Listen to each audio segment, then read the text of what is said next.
네, 갈릴리 마을 목회 수업 2023년 9월 22일 수업 시작합니다. 네, 저한테 호스트를 호스트 권한 누르세요. 넘겨주시고. 네, 네, 지금 제가 따로 녹화 안 해도 되죠? 네, 여기서 녹화하니까 그냥 하시면 됩니다. 네, 네네. 그렇게 하면 되겠어요, 지금. 네, 이제 갔죠? 네, 됐습니다. 네,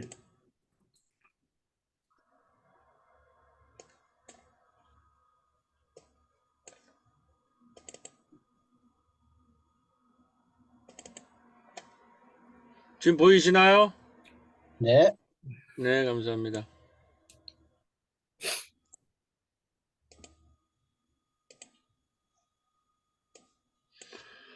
자, 이제 잘 보이시죠? 전체적인 게. 예, 약대동 교육문화복지 마을지도 완성. 네네네. 감사합니다. 어, 오늘은 이제 첫 강의로 마을 목회 생태계에 대해서 를 중심으로 얘기를 하고요, 오늘. 이게 두 번째 시간이 원래는 마을 목회 성서적 배경 하려고 했는데 저랑 임종환 교수님이 11월 정도에 그 마을에서 만난 예수라는 성서 제가 한 것이 책이 출간됩니다. 그래서 가능하면 그 책들을 나온 거를 보고 같이 하려고 해서 성서를 조금 뒤에 늦추려고 합니다. 성서는. 그래서 제가 하는 거니까 제가 6강 중에서 3강을 하고 2강을 임종환 교수님이랑 그 사회적 경제, 연대 경제의, 아주 지금 중심 인물인 그, 임종환 교수님이랑 박문수 목사님이 한 강씩 하고, 그랬을 때 이제 제가 3강 하는 거는 이게 첫 번째가 오늘 마을목회 생태계를 이제 지역사회 생태계 연구를 하고 두 번째가 성서적 배경을 하는데 원래 다음 주에 하려고 그러는데 제 시간에 맨 뒤로 미루겠습니다.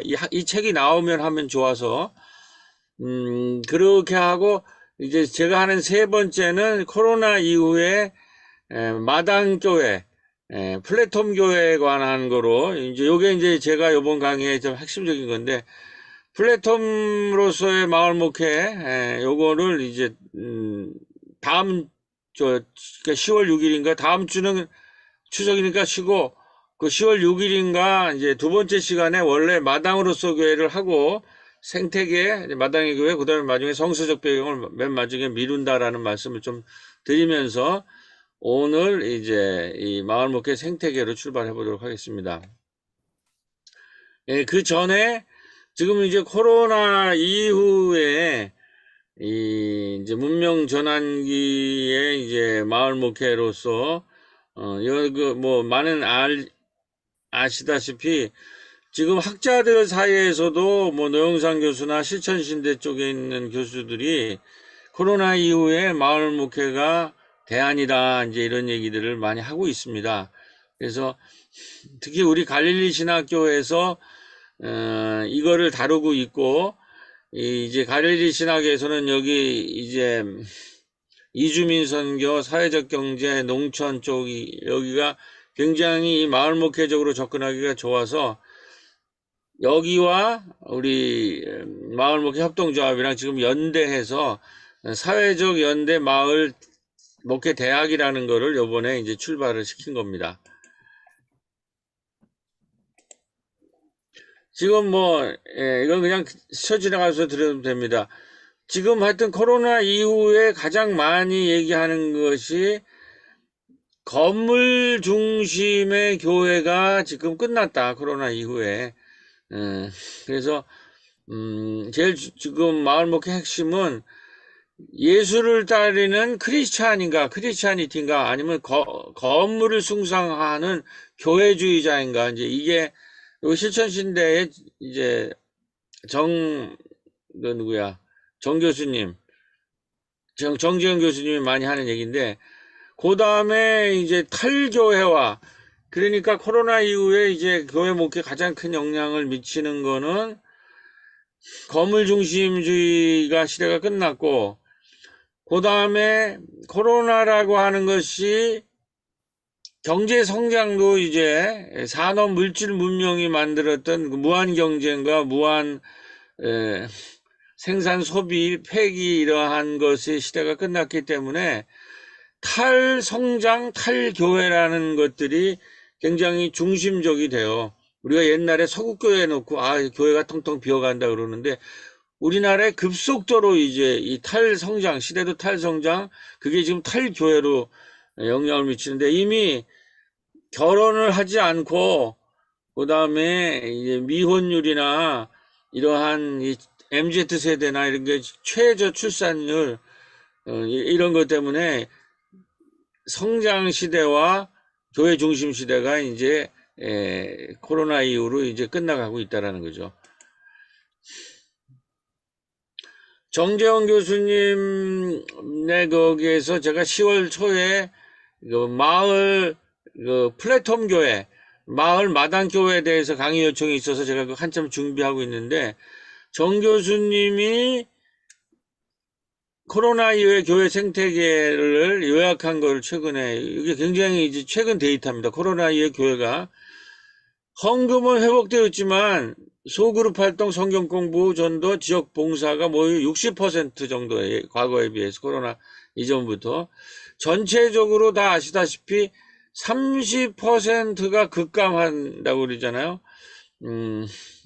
출석률이나 20, 30%가 그런데 이제 더 구체적인 건 이런 거고 지금 최고의 가난한 성도들이 돼서 226만 옛날에 뭐 100만 그랬는데 226만이 안 나가 교회에 나오지 않고 그래서 10명 중 3명이 크리스찬이라고 얘기하지만은 교회 출석하지 않아서 그 10년 동안에 거의 3배 가량의 가난한 성도가 이제 늘고 있다라는 거죠.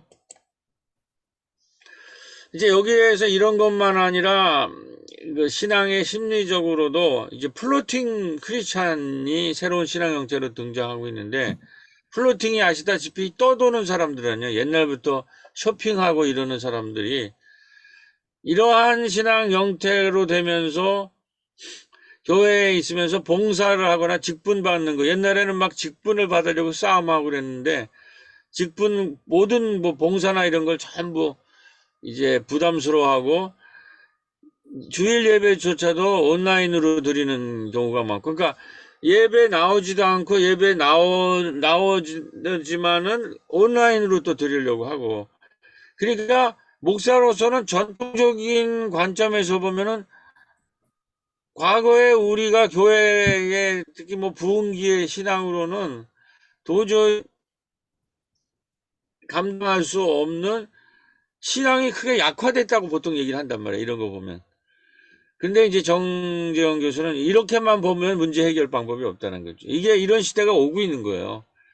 이제 같이 부흥기 시대에 그 좋은 신앙, 독실한 신앙이라는 그 개념이 바뀌어가고 있고 바뀔 필요가 있다는 거죠.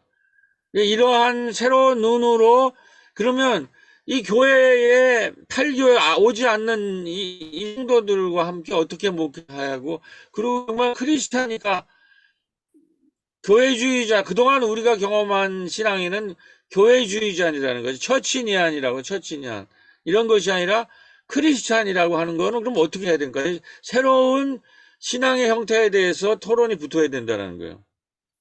그럴 때에 이제 건물 중심의 죽은 신앙에서 마을과 생태계, 생명망을 짜는 마을과 생태계 중심에 살아있는 생명망을 짜는 생명신앙 이게 바로 마을 목회의 등장의 이유가 아닐까. 여기까지 이건 여러분들이랑 같이 우리가 연구를 많이 해야 될 부분입니다. 그래서 이런 거로 이제 서구에서는 미셔널 처치가 등장했죠. 이미 이 크리스텐담이 무너졌기 때문에 이런 미셔널 처치를 마을 목회 접목시킨 한국일 교수님이 정리한 거예요. 아주 훌륭하게 정리해서 제가 소개해 드립니다. 건물 교회 안에 닫힌 목회서로부터 지역사회의 마당이 되어서 지역 주민과 어울리는 교회가 되어야 된다. 건물을 비롯해서 교회 인적 물적 자원을 마을의 공유지와 공유공간으로 내놓아야 된다는 거죠. 그래서 여기에서 이제 마을의 마당을 펼쳐야 된다는 거죠. 교회 안에 갇혀있는 인적, 물적 자원을 마을과 공유하는 공유 마당으로서 교회와 마을 사이에 하나의 마당을 형성해야 된다는 거죠. 교회 안에 교인들을 가둬놓을 수가 없는 지경이 됐다는 거죠. 이미 부흥기의 그런 신흥처럼.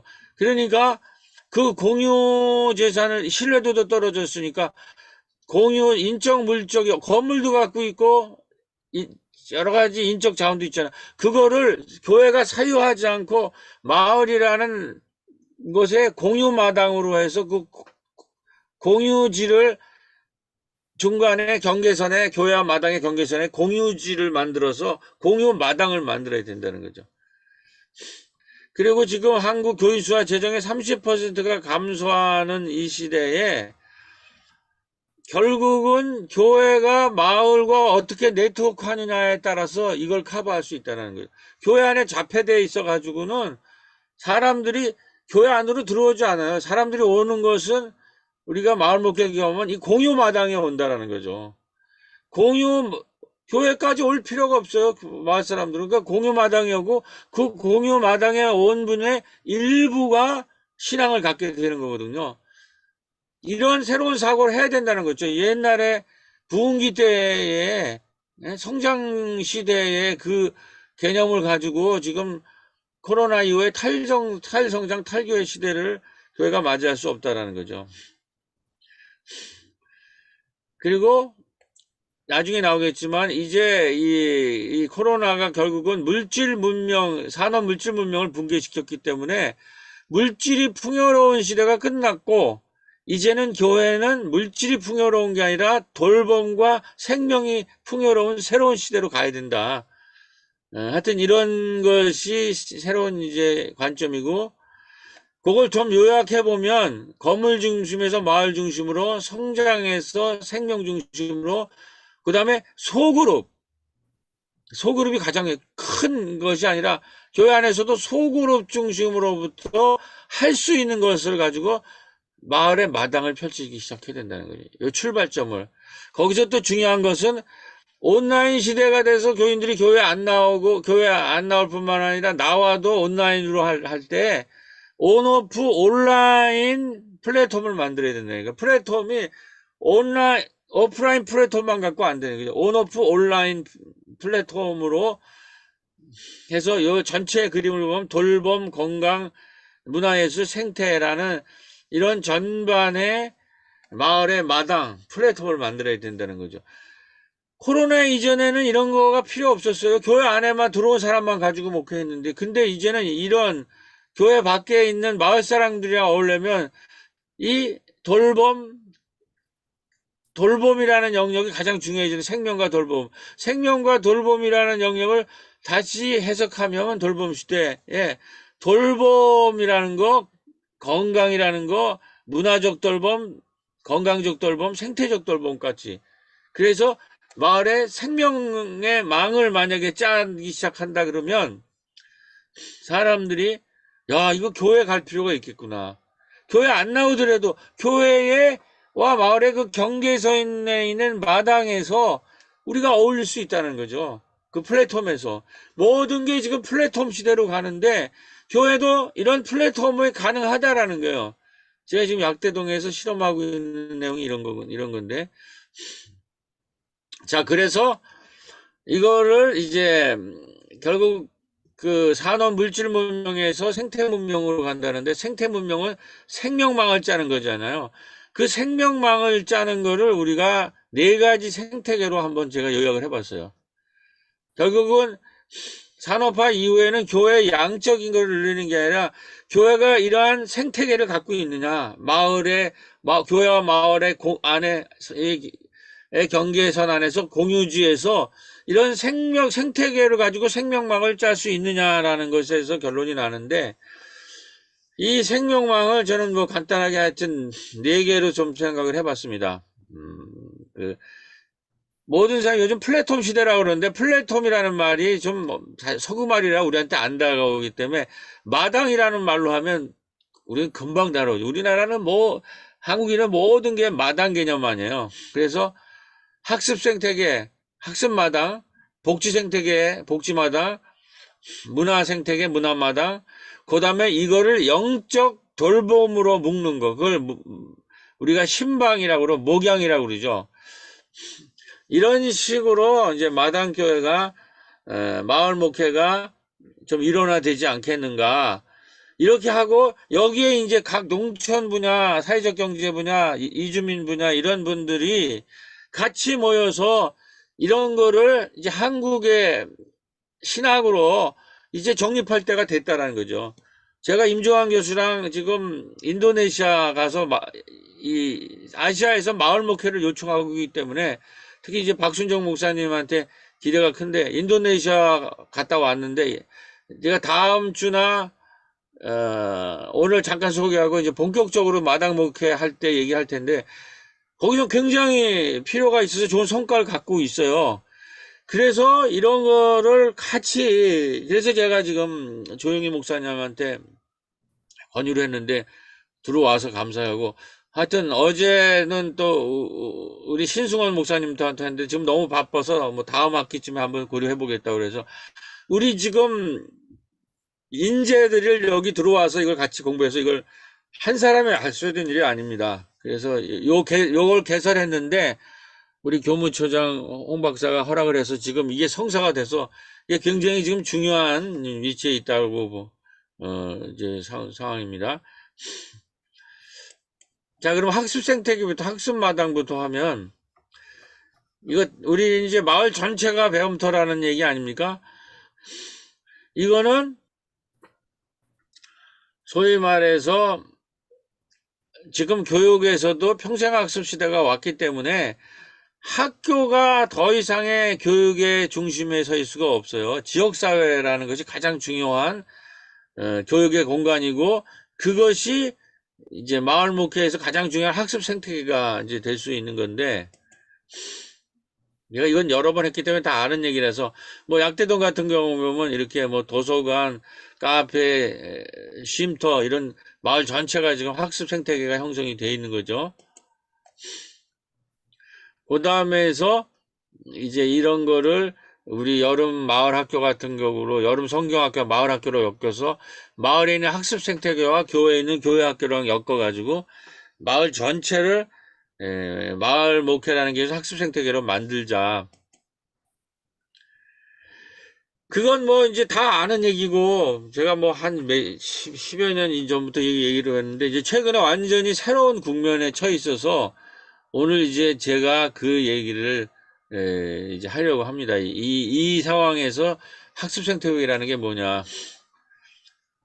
마침 제가 요거를 지난번에 강의할 기회가 있어서 요걸 가지고 다시 요번에 오늘 이제 재구성을 해서 이제 강의를 하는 건데 제가 그 인도네시아 그 임종환 교수랑 다녀왔더니 이런 일이 벌어지고 있더라고요.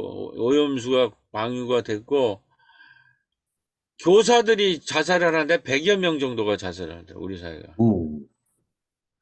그 다음에 묻지마가 이제 폭력이 되고 교사와 그 학폭과 이 고위층의 자녀들의 학폭과 교사들의 자살과 연결이 돼 있는 거죠. 막 그렇게 애들을 학폭하는데 이 학폭하는 애들이 옛날에 우리가 젊었을 때 학교 다닐 때 하는 걔들이랑은 다른 애들이에요. 그 다음에 이제 홍범도 장관의 능력, 이건 오늘 다룰 수 있는 얘기가 아니고 하는데, 요 얘기하면서 이 교육 문제가 심각하다. 학습 생태계를 만들어서. 그래서 재구성을 하는데,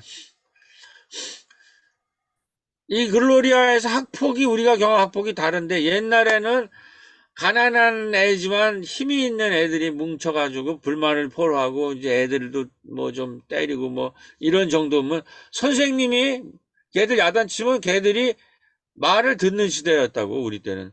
근데 지금의 학폭은 주역은 애들이 힘센 애가 아니라 부모님들이 권력과 힘을 갖고 있는 애들이에요. 그런 애들이 어떻게 하냐면 책상에 가가지고 300번을 머리를 부딪혀라. 그리고 다른 친구를 5뺨따기를 때리고 와라. 이런 거를 시키는 거예요. 이런 걸 안 하면 괴롭히는 거죠. 그래서 이렇게 문제를 일으키면 선생들이 너 그렇게 하면 안 된다. 그러면 학교에서 선생들이 소집해서 이 문제 해결될 거 아니에요. 그러면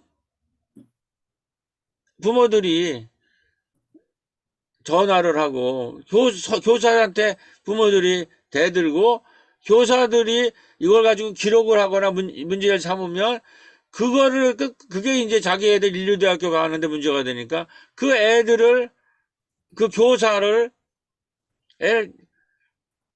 학대범으로 변호사를 데리고 고발을 한다. 그러니까 견딜 수가 없으니까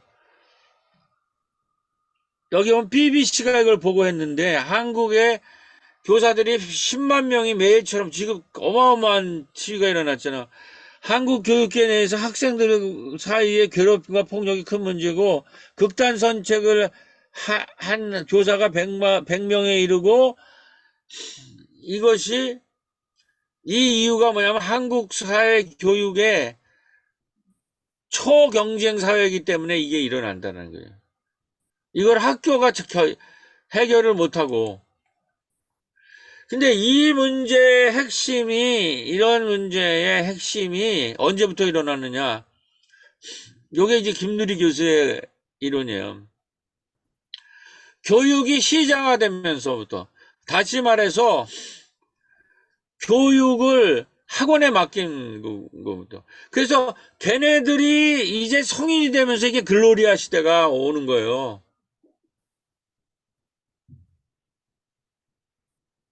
그러니까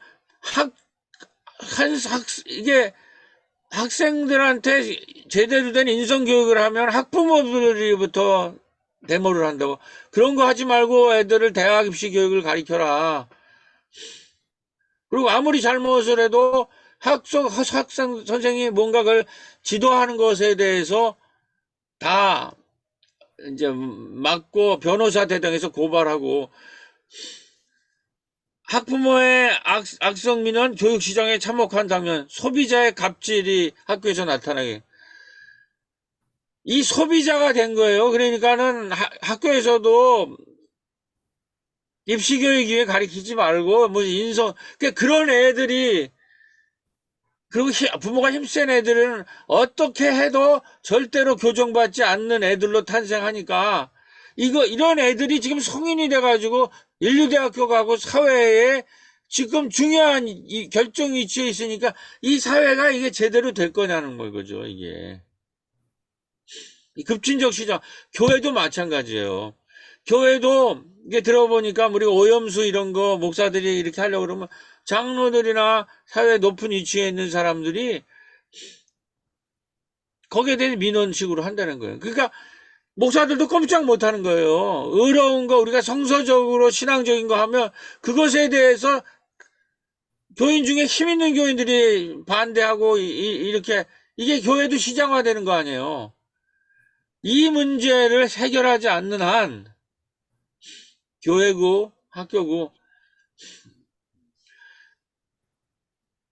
우리 지금 뭐 교단 문제도 다 이런 문제잖아요. 큰 것에 있는 것의 권력을 총회도 지금 힘을 못 쓰잖아요. 뭐 길게는 자, 이 정도인데 이게 학교의 문제인데 이게 이제 컨트롤이 안 되니까 묻지마로 나오는 거예요. 뭐 지나가다가 마음에 안 들면 죽이고 뭐 폭력하겠다고 그러고 그거 예시하고 그 원인은 뭐냐? 최고의 자살 우리 사회가 지금 출산 최저 사회적 신뢰가 완전히 붕괴하고 사회적 고립이 되고 출산율 최저 자살률 최고 이렇게 된 데에서 사회적 소셜 캐피탈이 붕괴되니까 협동 연대가 불가능한 거예요. 저도 교회에서 의로운 일하고 좋은 거 하려면 냉소적인 사람들이 있어요. 그게 이제 완전히 지금 뭐가 되냐면 이것의 핵심 문제는 이 냉소가 왜 무한 경쟁 시대에 사람들이 이미 각자 도생이라는 거를 완전히 내면화했어요. 그러니까 더 이상 우리가 말하는 의미 있고 가치 있는 일에 대해서 냉소적이에요. 왜냐하면 사회가 이렇게 됐으니까, 학교가 저렇게 돼 있고 전부 시장화 돼 있으니까, 어? 학교가 저렇게 돼 있고 묻지마가 되니까 이게 완전히 한국 사회를 지배했고, 지금 거기다가 정권도 뭐 비슷하잖아요. 사법의 힘을 가지고 지금 엉뚱한 일들이 진행되고 있으니까 민연과 냉소가 창궐하는 완전히 시장화된 사회가 됐다는 거죠. 이게 신앙적으로는 김누리 교수가 얘기하는 능력주의는 그 폭군이다라는 얘기 있죠. 능력주의는 폭군이라는 것은 샌델이 얘기한. 그래가지고 이거를 지금 이 능력주의라는 신화가 우리나라의 거의 신앙이에요.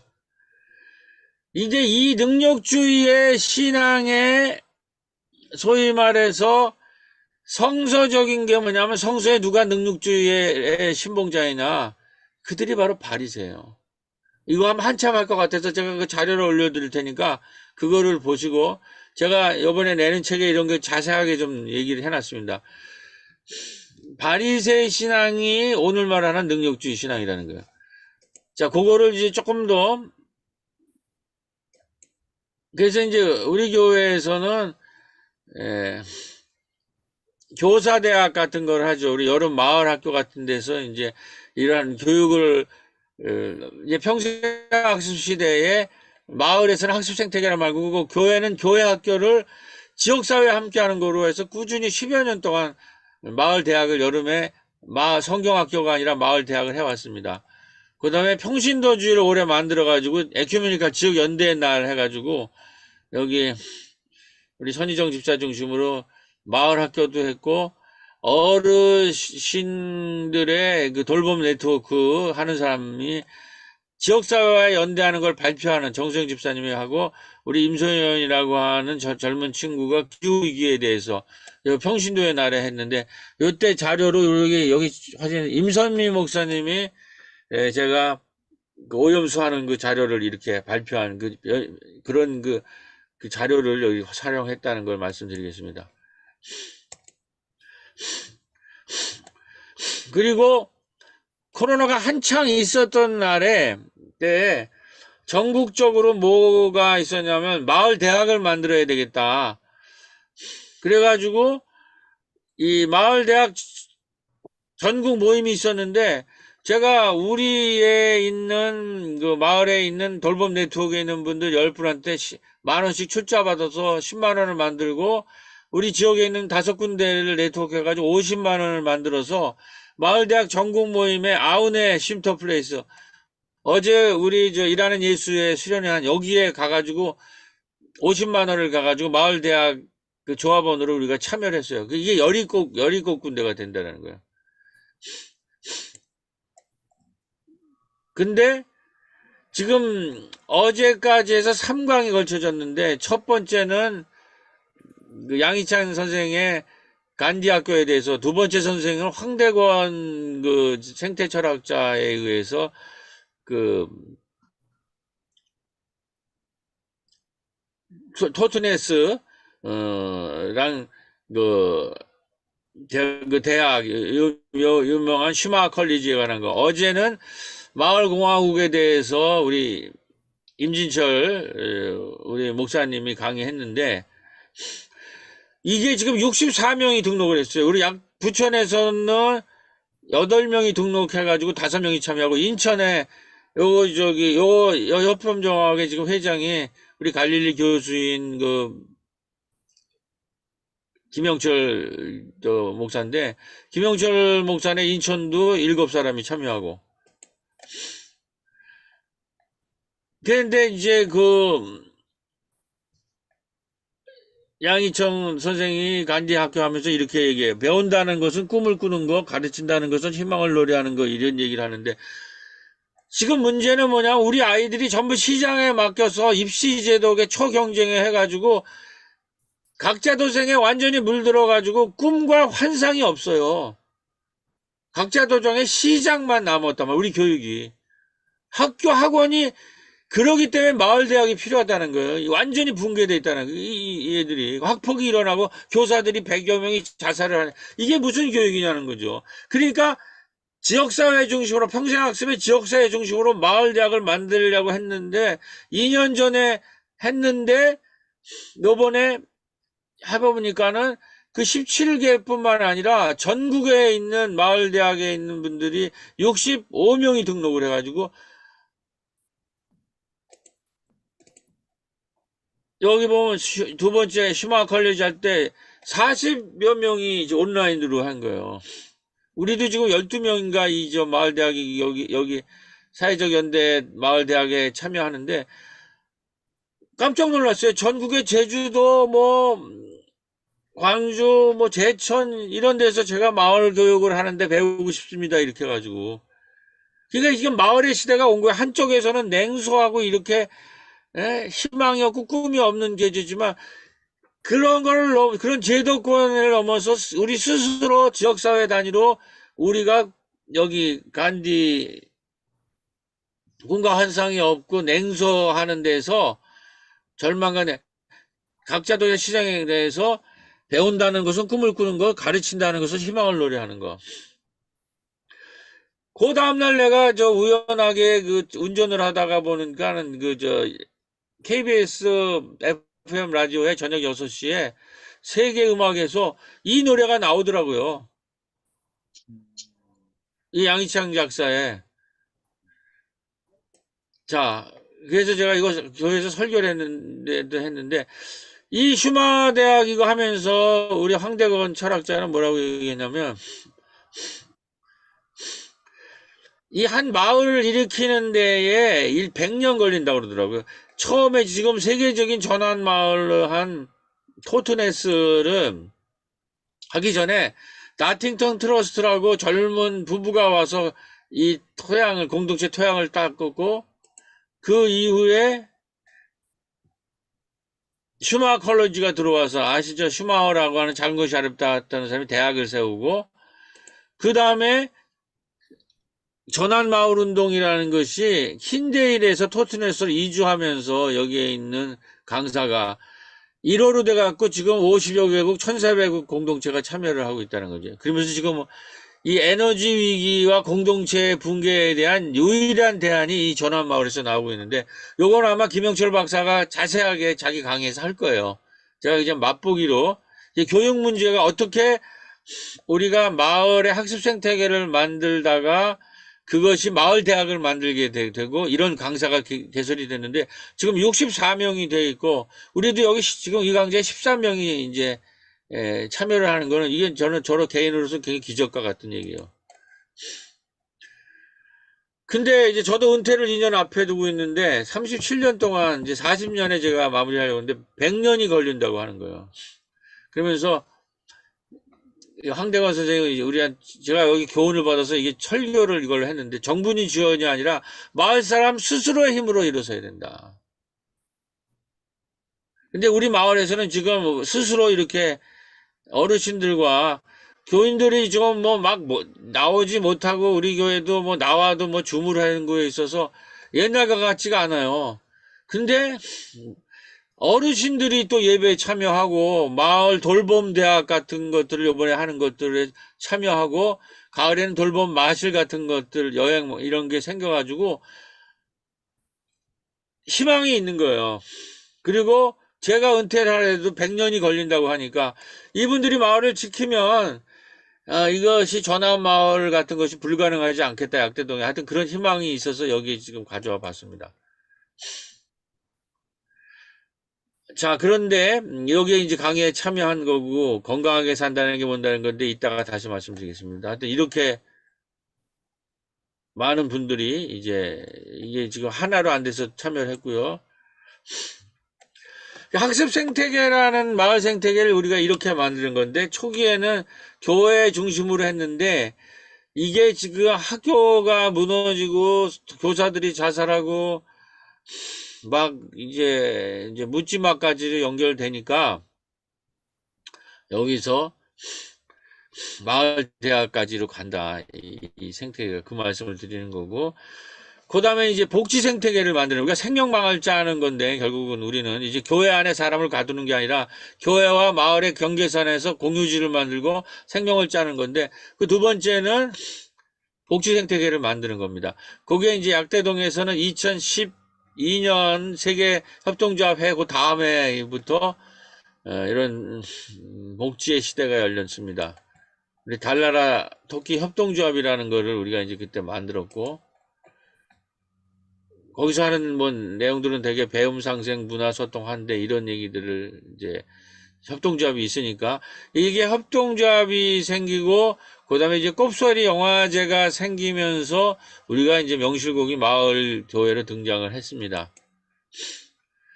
그때 이제 이론이 뭐냐면 학습 생태계는 를 만들 때 이제 평생 학습이 키워드 중심이라는 거를 중심으로 우리가 마을의 학습 생태계를 만들었다면 이론적으로 복지 생태계를 만들 때에 핵심적인 거는 사회적 자본이 필요하다. 소셜 캐피탈. 근데 이 소셜 캐피탈이란 사회적 자본은 결국 신뢰를 만들어내는 건데 그거를 요약해 보면은 협동과 소통이라는 거를 계속 할 때에 신뢰를 만들어내는 거죠. 이건 다 아는 얘기죠. 근데 우리가 이제 고령화 사회가 오기 때문에 돌봄이라는 사회적 자본이 이제 참여를 해야 돼요. 그래서 요즘 이제 돌봄이라는 것이 코로나에 가장 부각되기 때문에 이 돌봄의 능력을 자본을 키워야 된다라는 거죠. 그 다음에 4차 산업 시기에 이제 공유, 아까 공유지대라는 얘기 있잖아요. 공유라는 개념. 그래서 협동과 소통과 돌봄과 공유라는 걸 통해서 신뢰라는 소셜 캐피탈을 만든다. 요게 이론적 기반인데 요건 제가 목회하면서 그냥 쉽게 하기 위해서 만들어낸 거고 요런 거를 우리 조용희 목사가 더 발전시켰으면 좋겠습니다. 이거는 뭐 목사가 교회에서 설교하는 수준의 내용이니까 여러분들이 발전시키면 좋겠고 이건 많이 얘기했는데 요번에 제가 다녀오면서 지금 한 것이 그래서 뭐 우리 달나라 토끼 협동조합을 할 때 요게 코로나 기간에 견디지 못해서 일단은 폐쇄를 했습니다. 요거는 그때 이제 제가 한 것이 소그룹을 한 20개 학습 모임을 이 카페에 만들자. 이게 학습 공간이니까 이제 그런 얘기들을 하고 교회에서 여돈대사 같은 생명위원회를 만들어서 꾸러미 사업 같은 것들을 하고 50 내지 100개의 꾸러미를 만들어야 된다. 하여튼 이런 많은 노력에 불구하고 뭐 2, 3년 동안 이게 폐쇄가 되니까 결국 이제 문을 닫고 우리가 이제 새로운 사회적 연대 경제라는 거. 그러니까 그 당시만 해도 우리가 사회적 경제 얘기했는데 지금은 UN이랑 ILO가 사회적 연대 경제라는 거를 해서 이게 발전됐습니다. 요거는 소위 말해서 임종환 교수님이랑 박남순 목사님이 이제 강의를 해 주실 거예요. 이제 3, 4강에. 요거는 클러스터를 이제 가지고 있어요. 박남수 목사님은 현장을. 그런 데를 또 직접 가면 좋겠는데 이번에 갈 수 있는지는 여러분들이 판단하시기 바랍니다. 이제 그렇게 했는데 결국은 이게 예수의 하나님 나라 운동도 마을 공유주의 운동이거든요. 마을에 요거 이제 성서 학당할 때 이제 할 건데 이런 밥상 캠프, 축제 캠프, 치유 캠프, 교육 캠프라는 마을 공유지를 만든 건데 요거 이제 성서 할 때 마을 목회 성서적 배경 할 때 할 텐데 여기서 이제 우리가 오늘 좀 중요하게 할 거는 이 복지 생태계를 만들 때는 다시 말해서 마을에 공유지를 만들 때에 우리가 꼭 짚고 넘어야 될 오늘 코로나 사태가 왜 일어났는가. 그러니까 우리가 신학적으로 이거를 볼 때 코로나라는 거는 사실은 인류가 산업물질문명, 산업화라는 시대가 등장하면서 그 산업화 운동이 역으로 얘기하면 공유지 파괴 운동이었다라는 거예요. 이걸 분명하게 알아야 돼요. 그렇기 때문에 우리가 산업화, 코로나 이후에 복지 생태계를 만들 때에 핵심적으로 우리가 가져야 할 신학적인 거는 어떻게 교회와 마을 사이에서 다시 공유지를 회복할 건가. 그게 예수운동의 핵심이라고 보거든요. 마을 목회에서는. 그걸 때 이제 몇 가지, 이것도 굉장히 많이 저거 해야 되는데 간단하게 오늘 얘기하고 나중에 기회가 있으면 더 하겠습니다. 책은 제가 소개해 드리겠습니다.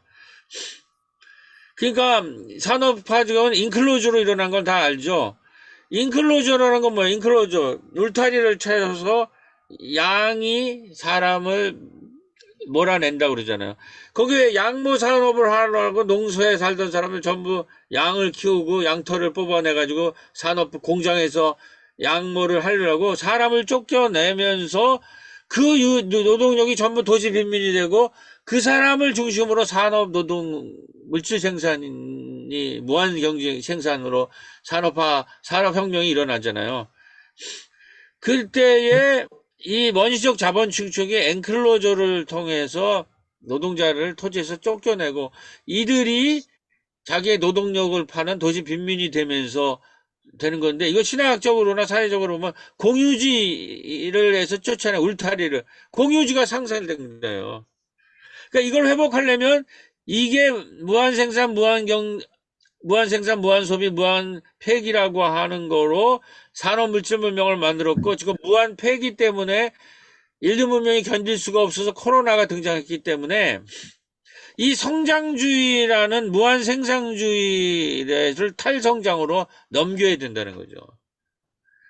이 무한생산주의라는 거를 내비두고서는 이 지금 문명이 견딜 수가 없는 거예요. 그래서 탈성장 얘기가 나오는 거예요.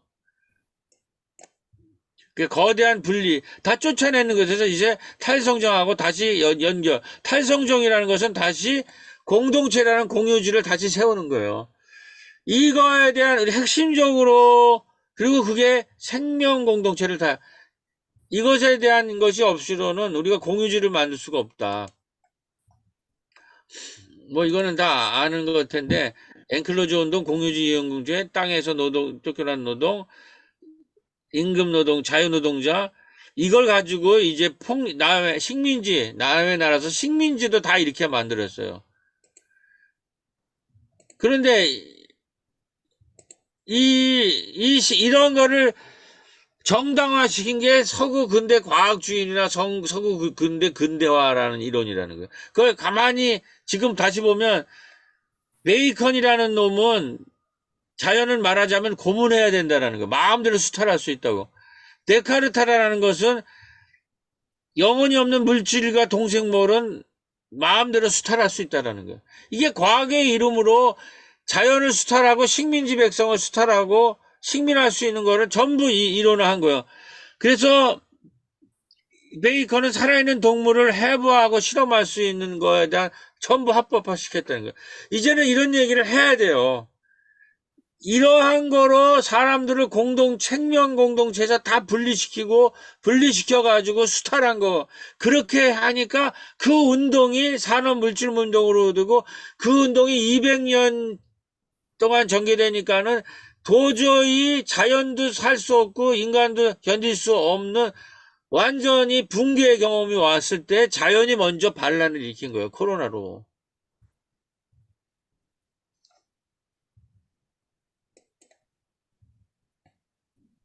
그렇기 때문에 여기에서 이 식민자라는 게 뭐냐. 식민하면서 독일 110만 명 살해, 영국에서는 3천, 이게 내가 뭔가 영국에서도 하여튼 학살이 이렇게 되는 거예요. 문명화의 이름으로 자본주의 경제 강요. 지금 일본이 날뛰는 것도 마찬가지고.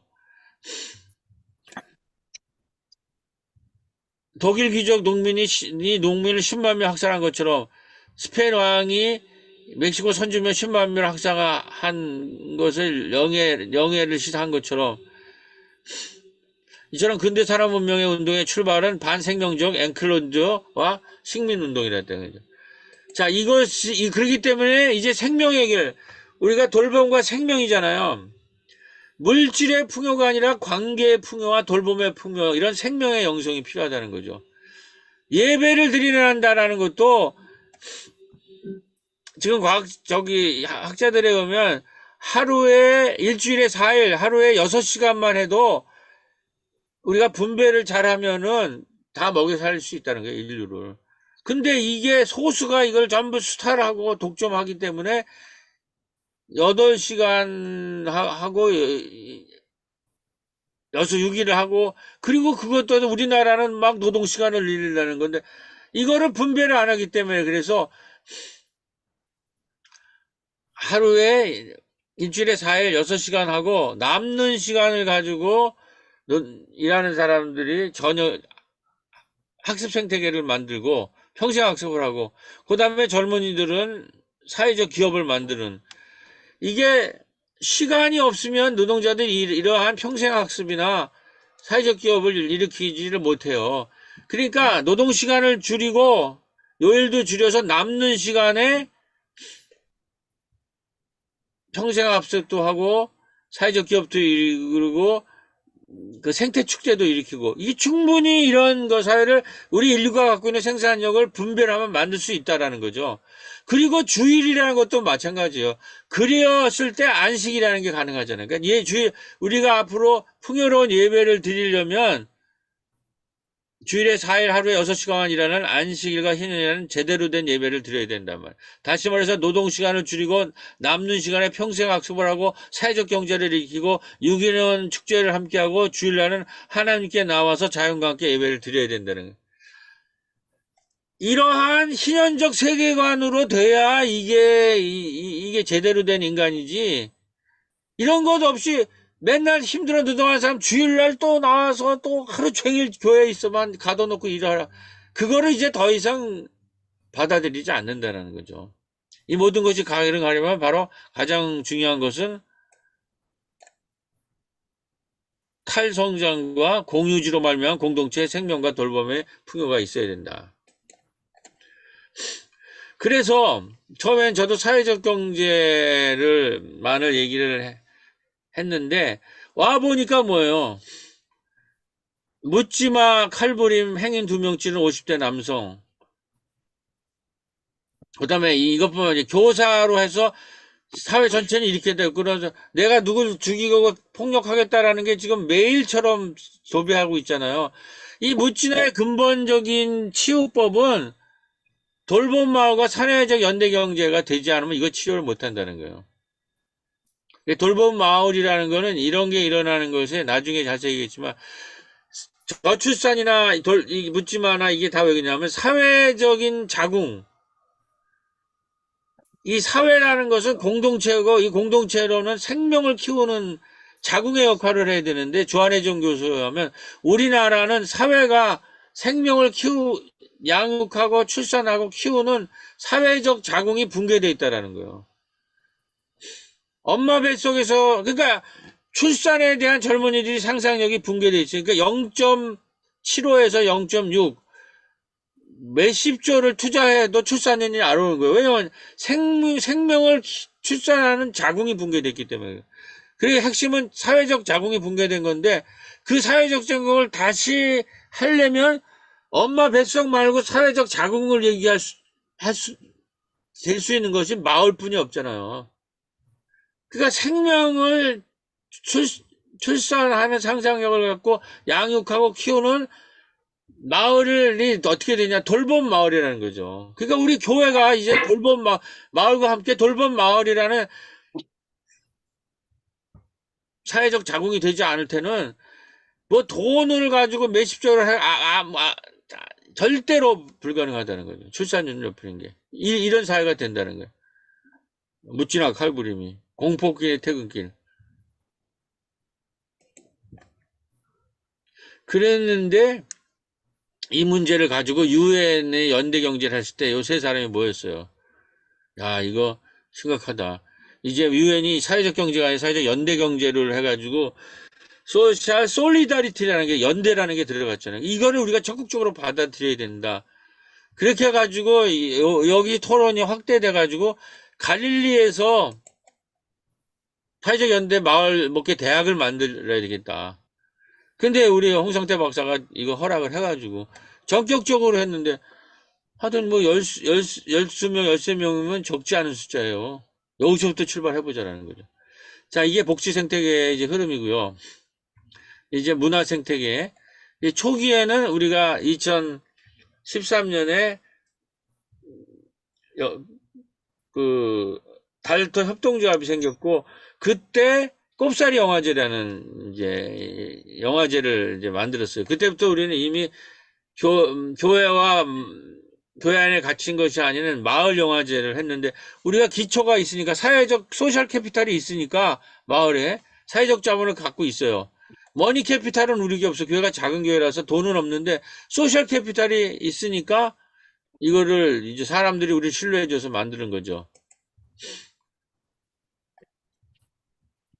그게 다 아시다시피 영화제가 이렇게 아주 재밌는데, 마을 축제라는 거는 결국은 뭐냐면 스토리텔링이라는 거죠. 이야기가 모아질 때 축제가 가능한데, 학습 생태계가 평생 학습이고 사회적 경제의 핵심이 사회적 자본이라면, 신뢰라는 문화적인 거를 만들려면은 마을의 이야기를 만들어야 되는데, 이야기가 모아지니까 이렇게 영화제가 만들어졌는데, 그래서 결국은 마을이 이야기로 가득 채워져야 된다는 거죠. 마을이 이야기로.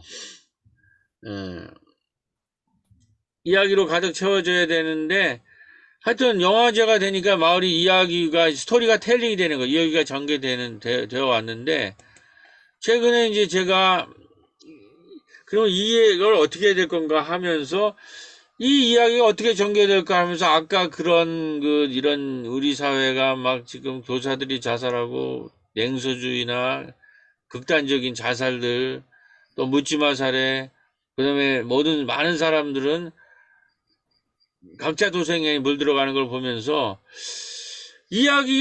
스토리를 어떻게 전개할 거에 대한 이제 고민이 있는 거예요. 문화를 어떻게. 왜냐하면 냉소주의나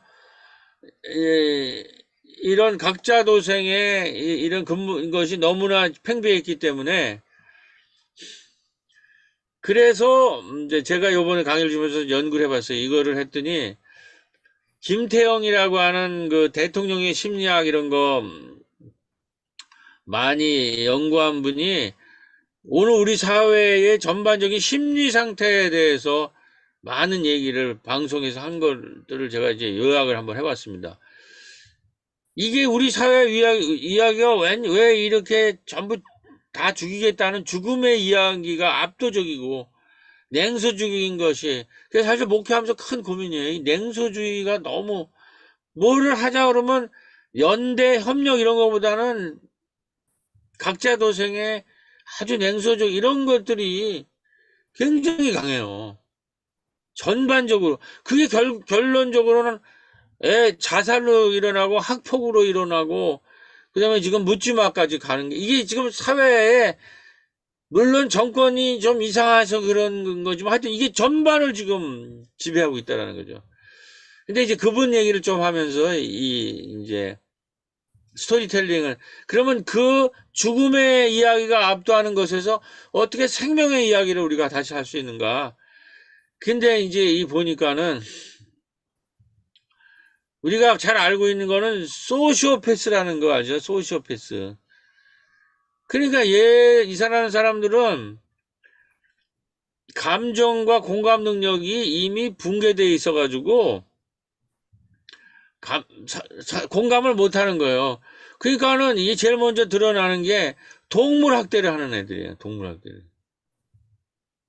동물들을 막 이렇게 막 두개골 해가지고 하고 막 불태우고 이렇게 해도 우리는 얼마나 아프겠느냐, 이런 걸 못 느끼는 사람들이라는 거예요. 이런 사람이 사회적 문제를 일으키는데, 모든 문제가 나면 다 이 사람들한테 전개를 하는 거예요. 그 사람들은 소시오패스이기 때문이다. 물론 그런 것도 있지만, 이거보다 더 위험한, 우리가 일상에서, 이런 사람들은 사회생활을 자체가 힘들기 때문에, 그렇게 큰 위험이 없다라는 거예요. 사람들한테 물론 어느 정도는 이렇게 공감력을 해서 사람들한테 인정을 받지만 대부분은 그렇게 힘들다. 더 위험한 거는 나르시스트들. 다시 말해서 요즘으로 얘기하면은 자기에 빠진 이게 인격 장애거든. 그러니까 타인과 함께 뭐를 할 수 있고 타인을 전부 이용의 대상으로만 삼은 인격 장애들. 근데 이 우리가 잘 아는 에릭 프롬이 이 나르시스트에 대해서 이제 얘기한 것이 굉장히 중요하더라고. 이 나르시스트들은 기본적으로 타인을 사랑하지 못한다는 거죠. 그러니까 지금 미국 심리학이나 이런 게 문제는 미국이 그렇게 심리학을 발전시켜도 지금 미국에 막 묻지마 총기 살인 이게 전혀 개선이 안 되잖아요.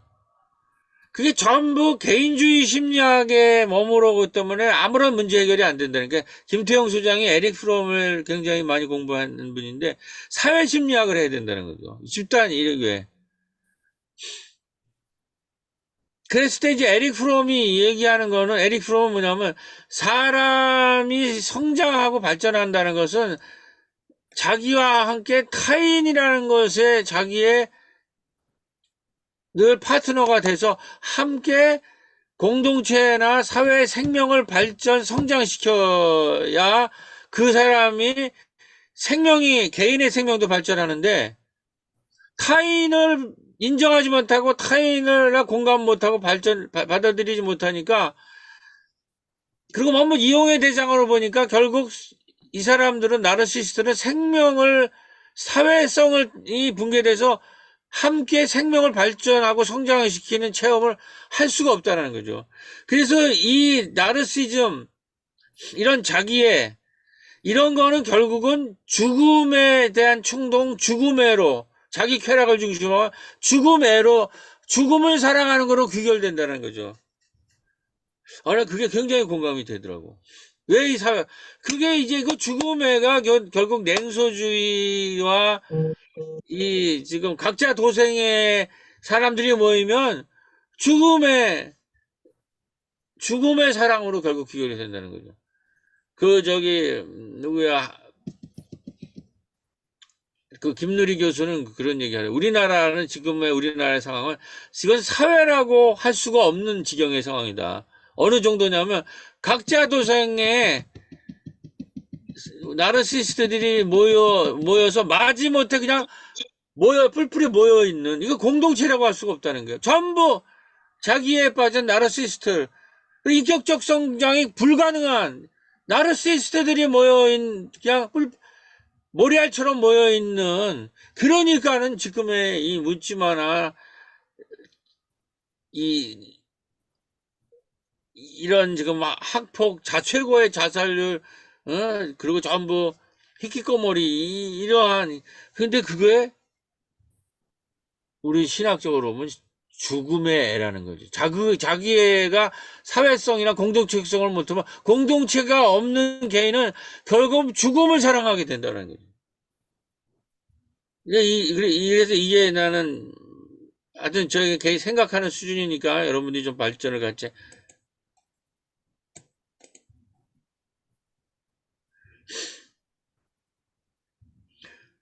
나라는 단 하나의 현실만이 존재하고 외부 시대를 객관적으로 인식하지 못하고 경험하지 못하는 정신병의 전형적인 증상이라는 거죠.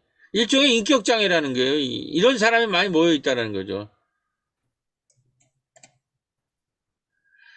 근데 이런 책이 있어요. 제가 이거 아주 설교를 할 때 나르시즘이 교회에 지금 몰려오고 있다는 거예요. 교회에. 그 여기에다 대고 축복해 주고 있어요. 교인 수를 늘려야 되니까.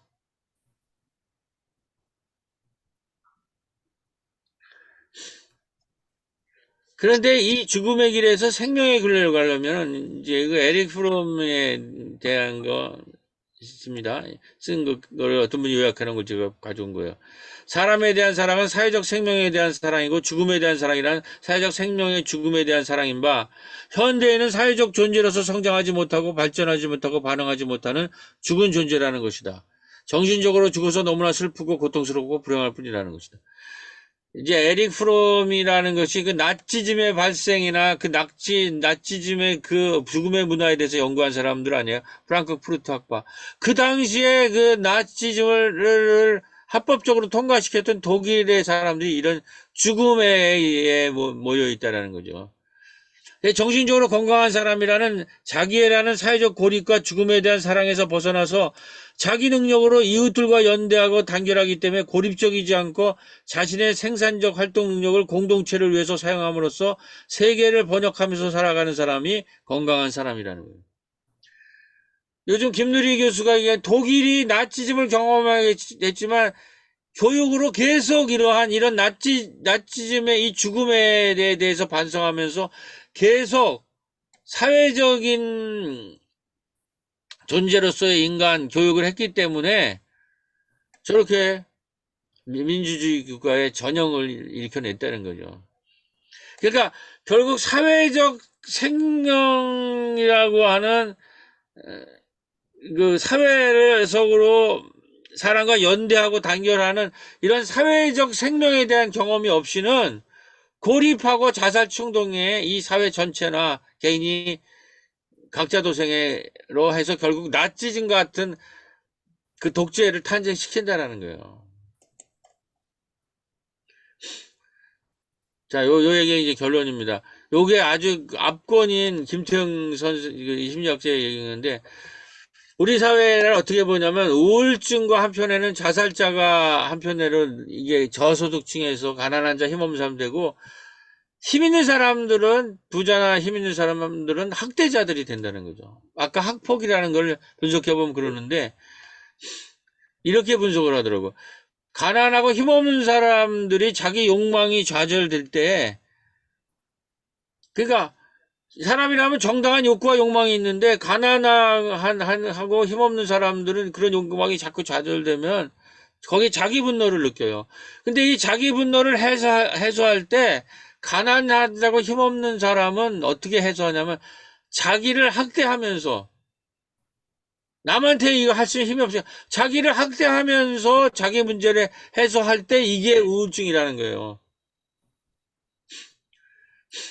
근데 부자들이나 힘 있는 사람들은 욕망이 좌절되고 분노가 생기면 자기보다 약한 타인을 공격하면서 해설을 하는데 이것이 학대자가 된다는 거죠. 그러니까 가난한 자는 자기 분노가 해결이 안 될 때 자기를 공격하면서 우울증이 생기고 부자는 자기 욕망이 좌절될 때 자기보다 약한 사람을 학대하면서 문제를 해결하면서 학대자가 되기가 쉽다라는 거예요. 그러니까 우리나라는 우울증 환자와 이 학대자들이 양극화되어 있다는 거죠. 그래서 묻지만은 뭐냐? 자기가 힘없고 가난한데 그러면 원래 자기를 공격해야 되는데 자기를 공격하지 않고 자기보다 힘없는 사람을 공격할 때 우울증이 안 되고 부자는 공격할 힘이 없으니까 자기보다 약한 사람을 공격하면 이거는 묻지마가 되는 거예요.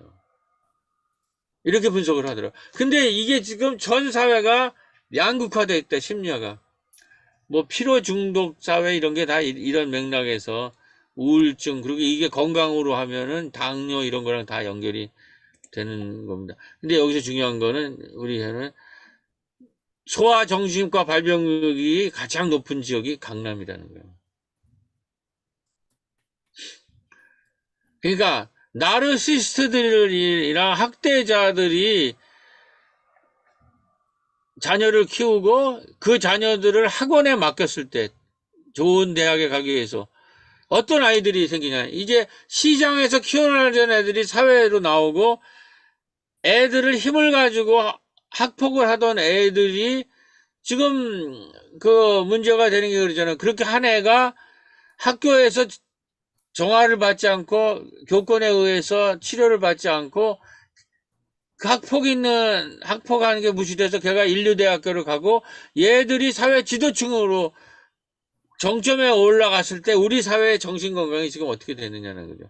그런 것만 보고 배우고 정상적으로 안 되는 거 보면서 대다수의 대중들은 우울증에 빠지지 않듯이 무기력증에 빠지면서 그 우울증과 무기력증이 결정으로 나오는 것이, 아, 나 혼자 살아야 되겠다. 각자도생으로 하는 무기력증이 각자도생을 창궐하지 않느냐.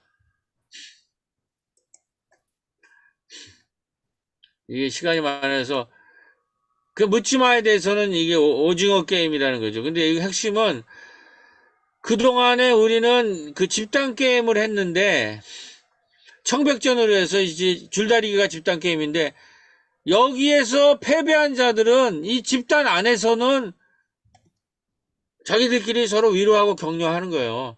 그런 식의 사회를 이제 살았는데 이제 신자유주의 오면서 이 게임이, 우리 사회 게임이 줄다리기식의 집단 게임이 아니라 회사 내에서나 개인들 간의 개인 경쟁으로 하는 구슬치기. 우리 저기 보면, 오징어 게임 보면은 이렇게 서로 구슬치기 해서 3명이서 하는데, 지는 사람은 바로 나가서 죽음을 당하잖아요. 이렇게 개인 경쟁으로 됐을 때, 여기서부터 지금 우리 사회 중요한 경쟁의 단위가 집단으로부터 개인이 바뀌면서 각장 소규모 공동체, 심지어 가정 공동체까지 분되고 모든 사람이 개인으로 파편된 것과 고독해지고 결국은 거의 공동체가 전멸할 수뿐이 없었다. 사랑을 주고받으면서 살아갈 이웃 동료가 더 이상 존재하지 않는다는 것이다. 이러한 조건에서 과연 사람이 죄성증서로 살아갈 수 있을까? 게임의 룰을 바꿔야 된대. 이 집단 게임에서 개인 게임으로 바뀌면서 회사 안에 동료, 가족, 마을 공동체, 교회 공동체, 이게 다 붕괴되어 있는 거라는 거예요. 이게 오징어 게임이에요. 이 탁월하게 그런 게 전 세계에. 극단적인 불평등에서 불평들도 개인끼리도 경쟁을 해야 되는, 옛날에 경쟁에 패배해서도 그 집단이 있었어요. 그 집단에서, 아, 우리 좀 잘못했고 위로해주고 격려해줄 소집단이 없는데, 그것도 동지나 뭐 소공동체도 다 전멸된 거 아니에요. 마을 공동체, 옛날에 마을이라는 게 있었다는 거예요. 마을의 가족이라는 게, 그게 다 해체됐다는 거예요. 교회도 아까 말했듯이 그러한 지금 이 개인 경쟁, 이게 개인 경쟁이나 우울증, 이게 몰려들고 있다는 거죠. 계급 간의 불평등에서 여기 때는 공적인 영역에서 공적인 투쟁으로 해결했는데 개인 간 불평등은 사적인 영역에서 사적인 갈등과 다툼으로. 이제는 개인들끼리도 경쟁하고 싸워야 되는 거예요. 그러니까는 무슨 공동체나 각자 도생을 넘어설 수 있는 새로운 공감의 영역이 다 붕괴된 거라는 거예요, 지금. 여기에서 우리가 지금 목표를 해야 되는 거죠. 네. 나 이제 다 조금 됐습니다. 쉬었다 갈까요? 어떻게? 요거만 마치고요. 이제 요거 하고 마칠 것 같아, 한 5분 안에. 예수님이 공중권세라는 게 바로 이거라는 거죠. 이 성서에 나오는. 개인의 악과 구적을 넘어서 공중권세와 사람을 출시한 예수와 바울. 공중권세란 시대정신과 같은 것, 시대공기와 같은 것, 각자 도생과 능력주의, 탐욕을 정당화하는 분위기와 탐욕에 정하지 않거나 동조하며 오히려 새로운 길을 조롱하고 멸시하고 냉소와 혐오하고 가짜 뉴스를 퍼뜨리는 분위기. 이 공중권세라고 하는 전체적인 분위기에 대해서 사실은 하나님 나라라고 하는 거를 싸운 거라는 거죠. 그러므로 예수의 치유란 단순히 사람의 몸을 고치는 것이 아니라 악한 영인 공중권세에서 사람을 해방시키는 일이었는데, 교회는 이 치료의 문제를 단순히 개인적 차원에서 이해하는 경향이 있다.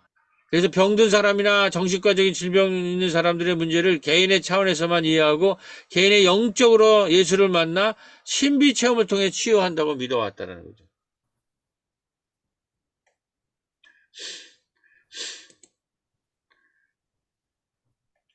바울도 마찬가지는 거죠. 생명의 밥과 생명을 살리는 영성들을 이제 강조하게 됐거든요. 그래서 이 모든 것이 가능하려면 바로 가장 중요한 것은 바로 탈성장과 공유지로 말미암은 공동체의 생명과 돌봄의 풍요가 필요하다는 거죠. 그 생명이라는 것은 몸과 언어와 영, 이런 것이 총체적인 것이죠. 이건 자료를 드릴 테니까 이거를 보세요. 앞에 했던 얘기가 반복되기 때문에 이 성서 구절만 하나 보면 우리의 싸움은 이 땅의 사람들에 대항하여 싸우는 것이 아니라 이 세상을 어두운 세력과 공중권세 잡은 악한 영들의 대상에서 싸운 거라는 거예요.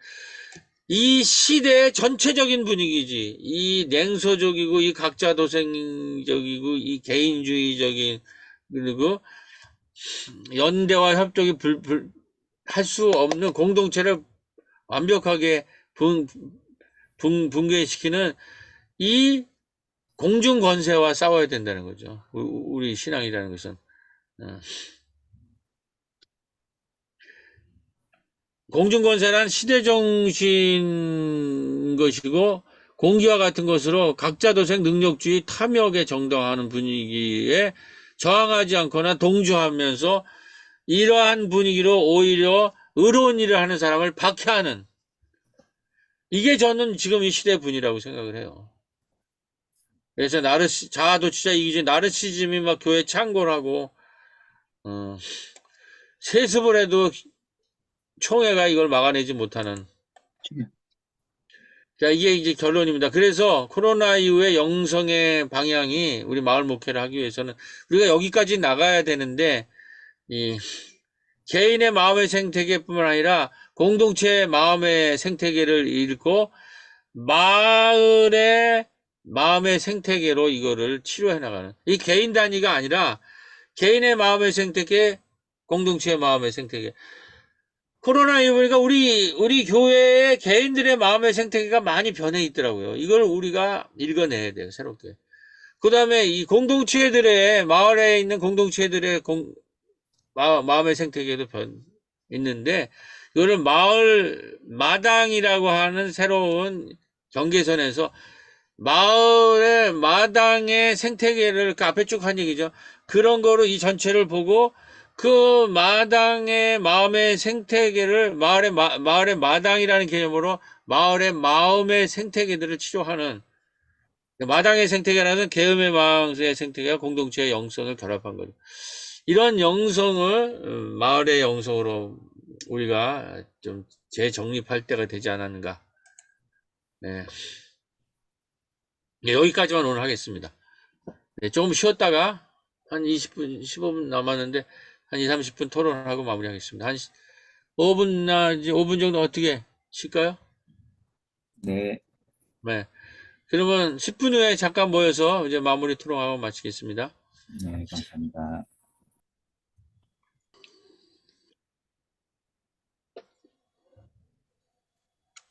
네, 하시면 됩니다. 이어서.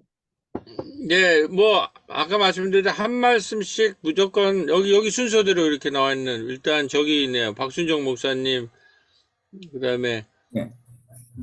강 목사님, 조 목사님, 그다음에 우리 저 교수님 이렇게 한 마디씩 하시고 제가 마무리 이렇게 하는 걸로 하고, 여기 오늘 저기 못 오시는 분들 이유랑 또 지금 시간이 안 맞은 건 시간 조정이 필요한지 거기에 대해서도 조금 다 끝나고 한 30분 토론하고 한 시간 조정 그거 좀 하셨으면 좋겠습니다. 네, 박순종 목사님부터 출발하시죠.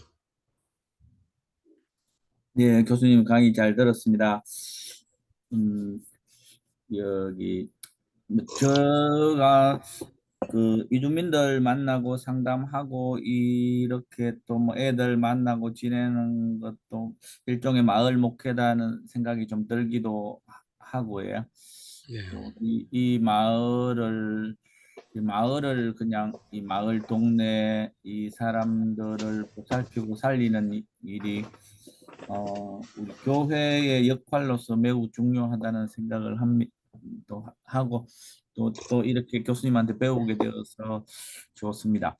그런데 이제 아까 그 강의 중에 이 정신적인 문제나 많은 어려움들이 있는 것이 우리 마을 목회 안에서 이것이 이거 이루어질까? 오히려 뭐 국가적이나 또 교육계 뭐 이런 차원에서 이런 교육이나 상담이나 이런 것이 진행되는 것이 맞 그게 안 좋을까 이런 생각을 해봤습니다. 네. 또 우리 강 목사님, 네, 농촌 목회자 입장에서 또 뭐 하시고 예, 싶은 말씀 계시면 네. 할 말 하면서 알아들으십시오. 네. 예, 예. 제가 한 논밭 7,000평 농사를 짓고 있어요. 그러면서 네. 유기농으로 짓는데, 어, 이제 처음부터 저는 농사를 이렇게 유기농으로 지어야 차별화되어진다라고 하는 그 관점을 가지고 있는가 농사 지면서, 논엔 벼만 있지 않고, 논에 있는 물속엔 물만 있지 않더라라고 하는 그 결론에 아까 이제 우리 교수님 강의할 때 생태계라고 하는 용어가 확 다가오더라고요. 그래서 농민들이 논에 지긋지긋한 이런 수생잡초들 하려고 제초제, 논밭, 그 다음에 벌레, 이제 해충들 잡으려고 살충제, 그 다음에 이제 살균제, 살충, 살균, 살초 다 관계를 끊어놔 버리더라고요. 그리고 뭐만 나면 논작물만 나온다라고 할 때 그 논작물이 논에 이제 화학성 유기합성 농약을 했을 때는 논에 있는 미꾸라지들이며 토화라든가 다 죽어서 빗물구로 나가버리더라는 거예요. 음, 그런데 아까 생태계라고 이렇게 쭉 해줬을 때 언을 아까 우리 강사님이 강의해 주셨을 때 산업사회 이후로 우리 인류 사회가 너무나 파편화되어져 있다라는 거예요. 단편화되어져 있고 그다음에 개인화되어져 있고 거기서 이제 각자 도생한다는 용어 굉장히 많이 빈번하게 강의해 주신 것 같은데 아까 우리 그러면 저희들이 이제 교회적으로 이제 목회자이다 보니까 목회자로서 그럼 이런 상황들을 어, 분석하고 그다음 판단하고 대처해 나간다라고 할 때 저는 이제 아까 농촌에서 이제 농사짓는 목사로서 그러면 우리 조율자 그 유행가 가사 있잖아요. 거기 뭐 창조자 조물주 조율, 네. 거기 조율이라는 노래가 네, 있죠. 네. 그런 것처럼 그 역할은 하나님이 보고 계시는데 우리 믿는 자들이 목회자들이 어찌해야 될 거냐라고 하는데 저는 아까 요 강의가 굉장히 유익하다라고 생각해요. 그리고 저희들도 지금은 각자 도생이 아니라 상호 연대와 협력으로 이걸 헤쳐나가야 된다는. 예. 그래서 지금의 요 강의뿐만 아니라 우리 지금의 공부 잘 배울 거는 배우고 앞으로의 삶 속에 뭔가 또 새로운 것을 도출해내야 된다는 어떤 시대적 사명이 저에게 있다라고 저희들에게 있다라고 인지하고 있습니다. 농사 열심히 짓고 있습니다. 이상입니다. 아멘, 아멘. 네. 네, 우리 조영희 목사님 또 사회적 네, 경제, 네. 그 지금 목회자에게 있어서 사회적 경제랄지 마을 목회가 이제 일반적인 상황으로 많이 이렇게 퍼져가는 것 같아요. 예를 들어서 저 멀리 있는 땅끝노예 해남 지역에 있는 6개 노예가 지역을 중심 만들어져 있거든요. 거기에서 아카데미 요청이 와서 지금 9월부터 11월까지 지금 아카데미를 진행하고 있습니다. 그래서 거기 한 60명 되는 목회자, 완전 농촌이거든요. 거기 목사님들이 모여서 지금 아카데미를 진행하고 있는데, 어, 고민들이 그러신 것 같아요. 지금 지역이 굉장히 어려움에 빠져 있고, 지역이 점점점 소멸해 가고 있는데, 이 지역의 문제를 목회적으로 어떻게 해결하면 좋을지, 그리고 교회뿐만 아니라 교인들뿐만 아니라 지역 주민들의 역량을 좀 강화하고 싶은데 이 목회로 자로서 어떻게 해야 이 지역 주민들의 역량을 강화할 수 있을까? 그래서 결론적으로는 목사님들 한 분 한 분이 이 아까 우리 교수님께서 말씀하신 이 지역 공동체를 어떻게 활성화하고 이 생태계를 새롭게 개편할 것인가에 대한 고민을 굉장히 많이 하신 것 같습니다. 그래서 저는 앞으로의 강의나 내용에 있어서 좀 이 지역 공동체의 활성화가 가능하기 위해서 무엇이 필요할지, 그리고 실질적인 그런 부분들이 좀 더 나왔으면 좋겠다. 이런 생각을 해보고요. 아무튼 유익한 강의 감사드립니다. 네. 네, 우리 홍 교수님 먼저 할까요? 하고 나중에 또 광고실 또 하시고 지금 한번 전체 흐름을 좀 잡아주시고 그 다음에 제가 얘기하고 또 나중에 광고 같은 것도 하시면 되겠습니다. 네. 네, 뭐 저도 개인적으로 이 마을 목회에 대해서는 너무 많이 이렇게 회자되니까 그냥 들었는데 제가 안고 있는 목회적 그런 과제와 연관시켜서 쭉 들으면서 생각을 할 수 있어서 참 저한테는 더 많이 도전이 되었습니다. 그래서 고맙고요. 특히 저 같은 경우도 작은 교회인데 주로 개인적으로 어려운 사람들을 많이 만나게 돼요.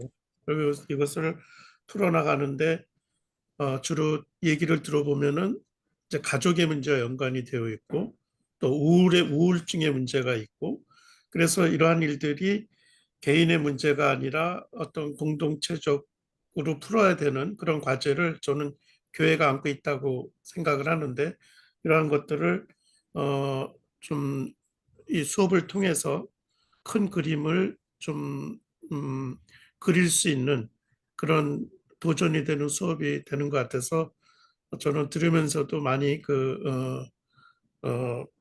도움이 되고 또 도전도 됩니다. 네. 참고로 오늘 이 수업은 저희 지금 단톡방에 올려놓은 이 카페 여기에 그 동영상을 이제 오늘이나 내일까지 올려놓게 될 테니까 혹시 수업에 참여하지 못한 분이나 참여했더라도 다시 좀 보기를 원하는 분들은 요 주소로 들어가게 되면은 해결할 수가 있겠습니다. 네. 네, 감사합니다. 제가 조금 저기 말씀하신 거에 답 겸 뭐 하고 싶은 얘기 조금 더 하고 아직 시간이 좀 있으니까 또 한 번 더 피드백 하시려면 한 20분 남은 것 같아요. 우선 그 박순종 목사님 그 얘기하는 것에 대해서 좀 응답 겸 요거는 이제 나중에 임종환 교수님이 이제 저희가 발리랑 인도네시아 다녀온 얘기가 있어서 지금 이주민 선교가 굉장히 중요하게 부각되고 또 한편 우리 지금 마을 목회 쪽에서 하는 거는 아시아 쪽에서 마을 목회를 여기 와 있는 사람들이 아니라 아시아 그 자체 예를 뭐 인도네시아나 지금 베트남이나 목회를 할 때 거기에는 이제 서구 신학적인 게 아니라 마을 목회가 정말 필요하셔서 그런 이제 선교사들이 요청이 있어서 요번에 이규대 선교사님이 요청이 있어서 다녀온 거거든요. 제가 처음에 인도네시아 갔을 때는 발리에서 두관성 목사님이 요청이 있어서 다녀왔고 그게 지금 확장돼서 갔는데 그 얘기 조금 하면서 어제 우리 일하는 예수에서도 요번에 훈련 프로그램을 개편하는데 어제 40주년 준비하는데도 이제 이주민 선교라는 것이 지금 저출산 때문에 장기적으로는 한국 사회에서도 우리나라 사람만 가지고 미래가 설계가 안 돼요. 그러니까는 뭐 미국처럼 이주민들로 영입되고 그 사람들과 같이 마을을 만들어야 된다고요. 그러니까 이주민 쪽에서도 지금 저출산 문제를 완전히 새로운 시각에서 좀 볼 수가 있고 또 그것이 아시아 연대 서구신학 지금 서구신학은 이미 이 산업화 시대에 만들어진 신학이기 때문에 우리가 40주년 요번에 행사 때 훈련위원회를 재편하겠다니 제가 이제 훈련위원장이 됐거든요. 그 커리큘럼을 재편하자는 얘기도 우리 일하는 예수회는 때는 산업화 시대에 우리가 훈련받은 프로그램 아니에요. 근데 지금 산업화 시대가 지나가고 있기 때문에 이제 마을 목회나 이주민이나 이제 새로운 것이 굉장히 중요하게 부각되는 거죠. 그래서 우리 지금 여기에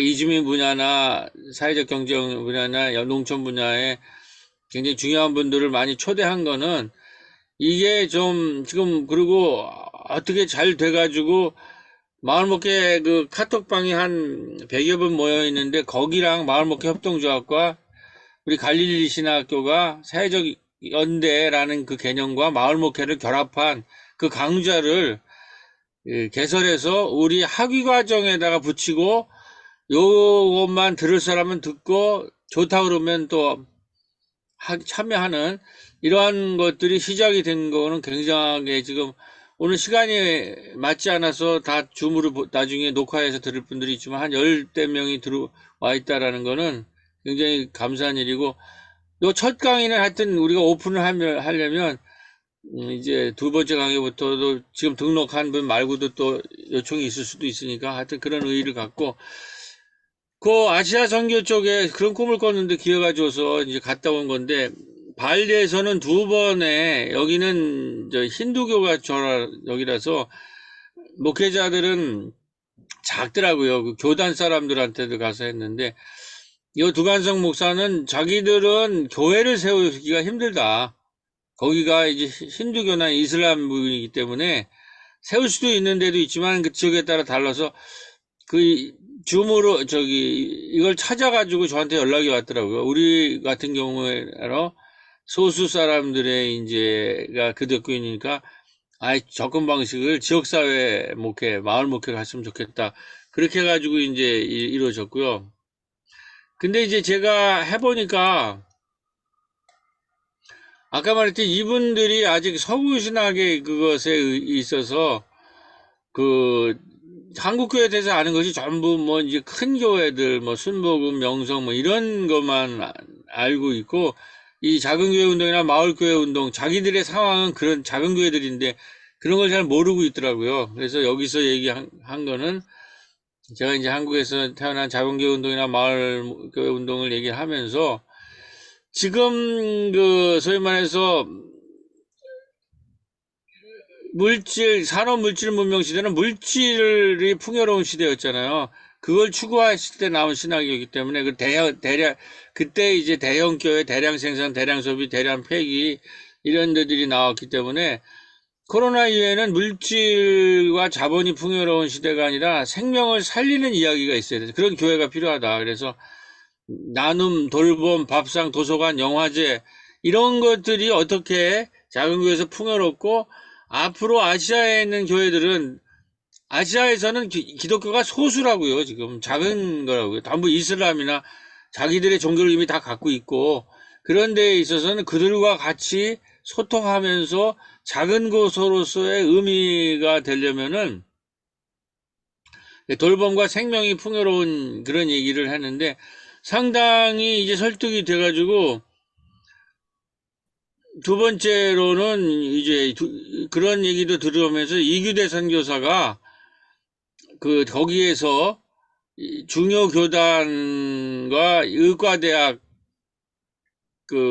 에서 임종환 교수를 초청을 했어요.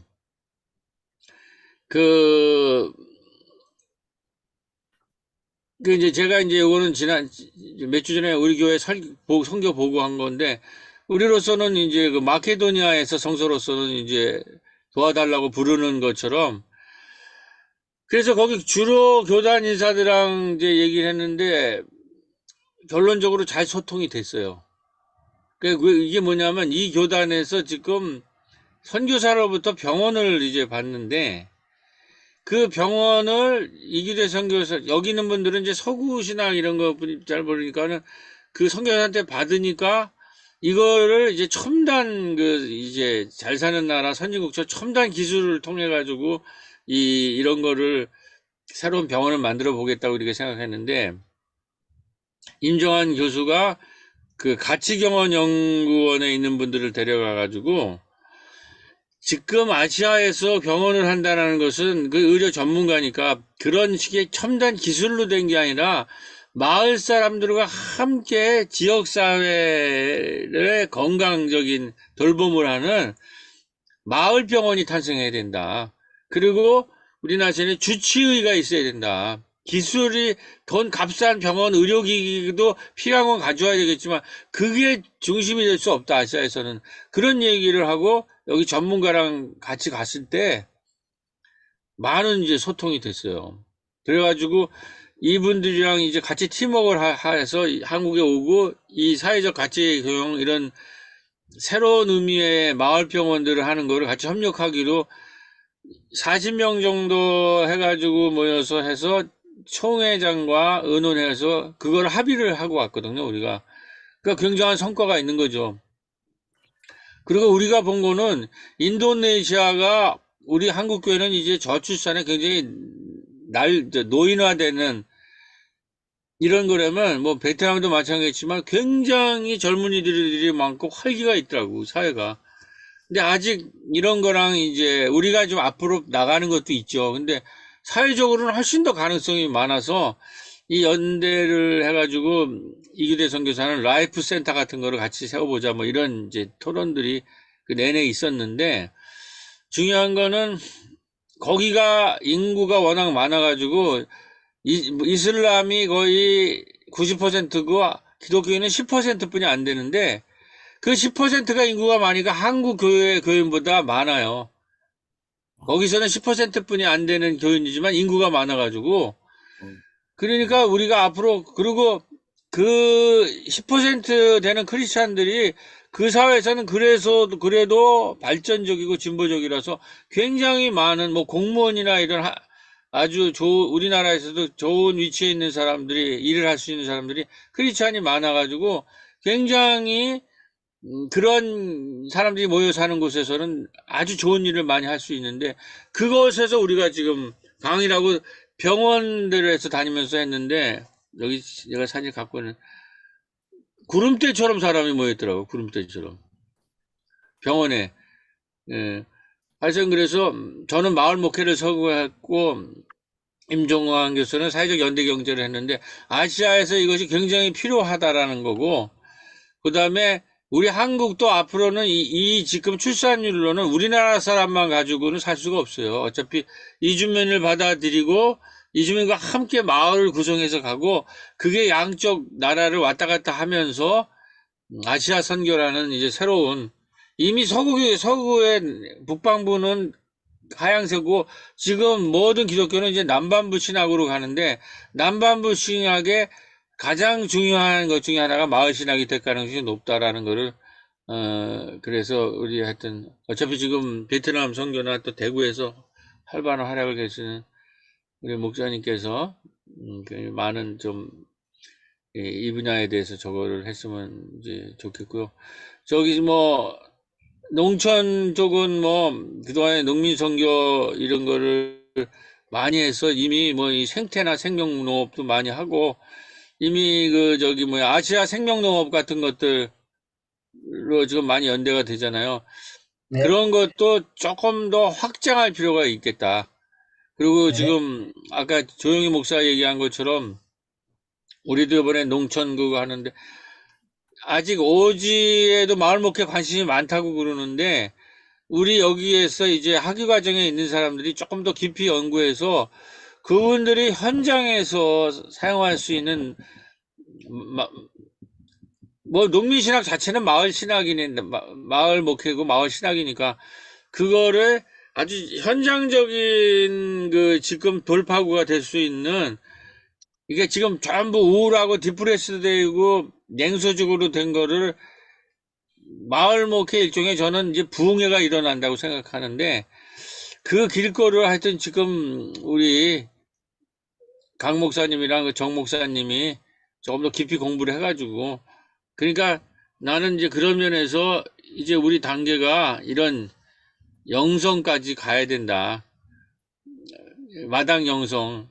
생태계를 끓일 뿐만 아니라 그 사람들이 그 현장에서 일어설 수 있고 영향력을 끼칠 수 있는 하여튼 그런 주문이 좀 있고 뭐 조용희 목사님은 하여튼 나중에라도 참여해 주셔서 되겠지만 지금 어차피 핵심적인 것이 마을 목회가 지금 말씀드린 대로 굉장히 필요로 하고 이 마을 목회라는 거는 사실 신학적이고 신앙적인 부분이 많기 때문에 삶의 문제라면 역시 이제 경제 문제인데 경제 문제에 굉장히 중요한 도구로 사회적 연대 경제라는 거, 사회적 경제를 넘어서서 이게 유엔이 인정하고 ILO도 해서 이건 건드릴 수 없는 국제적인 흐름이란 말이에요.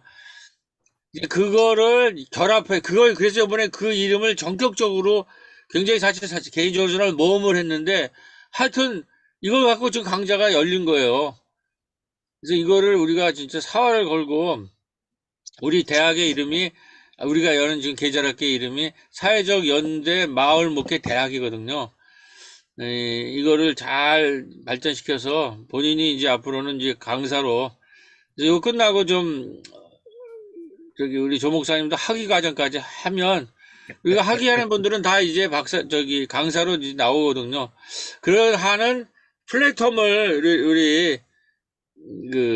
이제 지금 이 대학이 일반 뭐 지방대학이 다 무너지고 있잖아요. 그래서 이 플랫폼 대학 같은 걸로 해서 우리 갈릴리 신학교가 이제 마을 목회 신학 대학으로 발전할 수 있는 요번에 출발점이 됐으면 좋겠다라는 저는 강력한 요청을 좀 드립니다. 네. 저는 여기까지고 한 10분 남았는데 마무리 발언 한번 하고 우리 광고 홍 박사님이 하시는 걸 마무리하겠습니다. 자, 박순정 목사님부터 뭐 짧게 한 10분 남았으니까 한 2, 3분씩 마무리 발언 하시고 마무리하시죠. 뭐. 네.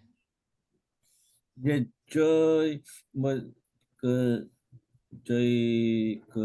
선교센터 사무실이 이주민들한테는 거의 뭐 이게 사랑방처럼 왔다 갔다 하기도 하고, 자기 뭐 힘들고 어려운 거 와서 상담하고, 또 뭐 이렇게 필요한 거 도움받고, 또 저도 이 사람들에게 도움을 요청할 거, 자원봉사라든가 이런 것도 요청하고 그렇게 지내고 있습니다.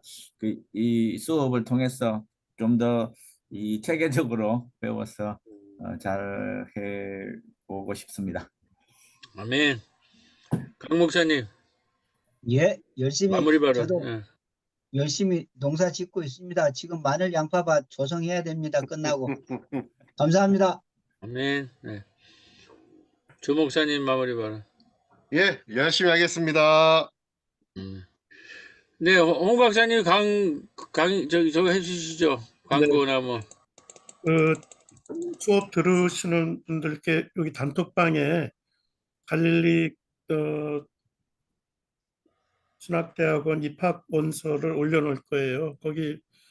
이거는 이제 학생으로 등록을 하는 게 아니고 이 수업을 들은 것이 이제 학점으로 보관을 하고 있어야 되니까 나중에 또 정식 학생으로 되면은 그것이 이제 학생 기록부가 돼서 제가 보관을 해야 되니까 그걸 써서 제출해 주시면 제가 보관하고 있겠습니다. 그리고 이 수업료는 2개 합해서 아마 10만 원으로 된 것 같아요. 그래서 이거는 거기 제가 계좌번호를 올려놓는데 그게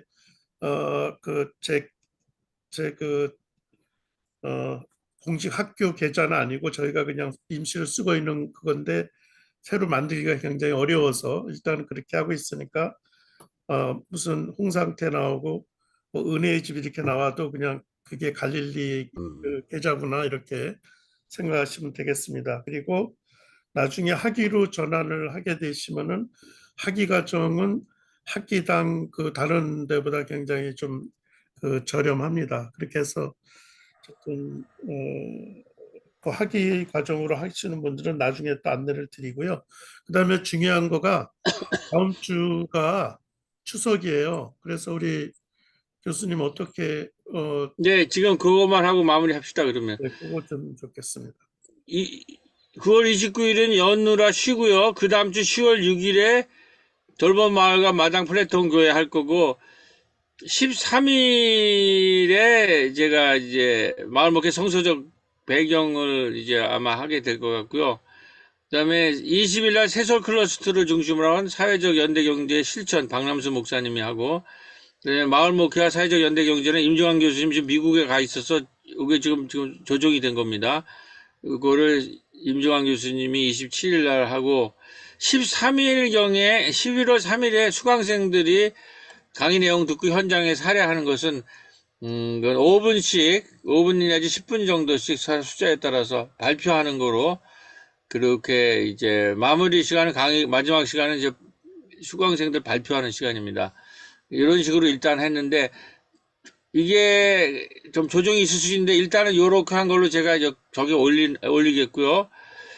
중요한 거는 지금 2시에 참여를 낮에 일하는 사람들이 있어 못 하는 분들이 많아서 오늘도 많이 못 오셨는데 이분들을 위해서 금요일 날은 요일은 변경하기 힘들 것 같고 저녁에 7시 30분이나 8시에로 옮길 수 있는지 그리고 이게 가능한 게 많으면 저녁 때는 이제 자기들 다 일 끝나고 강의 들을 수 있어서 그 토론을 이제 카톡방에서 해가지고 토론이 되는 대로 시간을 조절해가지고 10월 일단은 6일주일에 넓은 마을과 마당 플랫폼 교회라는 강의로 두 번째 강의가 시작되겠습니다.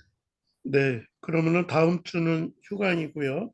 네네. 일요일 날, 그 오후 2시에 지금 잡혀 있는데 두 주 그동안에 음, 카톡방에서 논의를 해서 변경이 음, 되면 변경되는 시간으로 아니면은 요 시간으로 하고 음.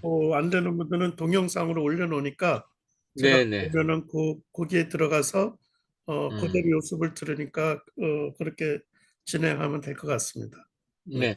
그러니까는 우리 교무처장 교수님께서 제가 요건 올릴 테니까 그거를 토론을 붙이셔가지고 조정이 되면은 조정 시간을 하고 안 되면은 그대로 하고 영상 올리는 그런 거는 조금 이렇게 일단은 진행을 해주세요.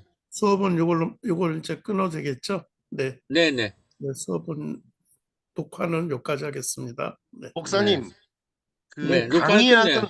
올려지나요? 네. 강의안. 오늘, 파워포인트 올리죠, 네, 다 당연히. 올렸죠. 그건 네. 예, 예. 학생들한테만 공유할 거예요, 그건. 학생들만. 네. 오늘 네. 것도 올려주실 거잖아요. 네, 오늘 거 제가 올리겠습니다, 좀 네. 이따가. 네, 동영상은 오늘 저녁이나 내일까지 올라가는 거고요. 일단은 요거 수업은 이제 끊고요. 네. 네.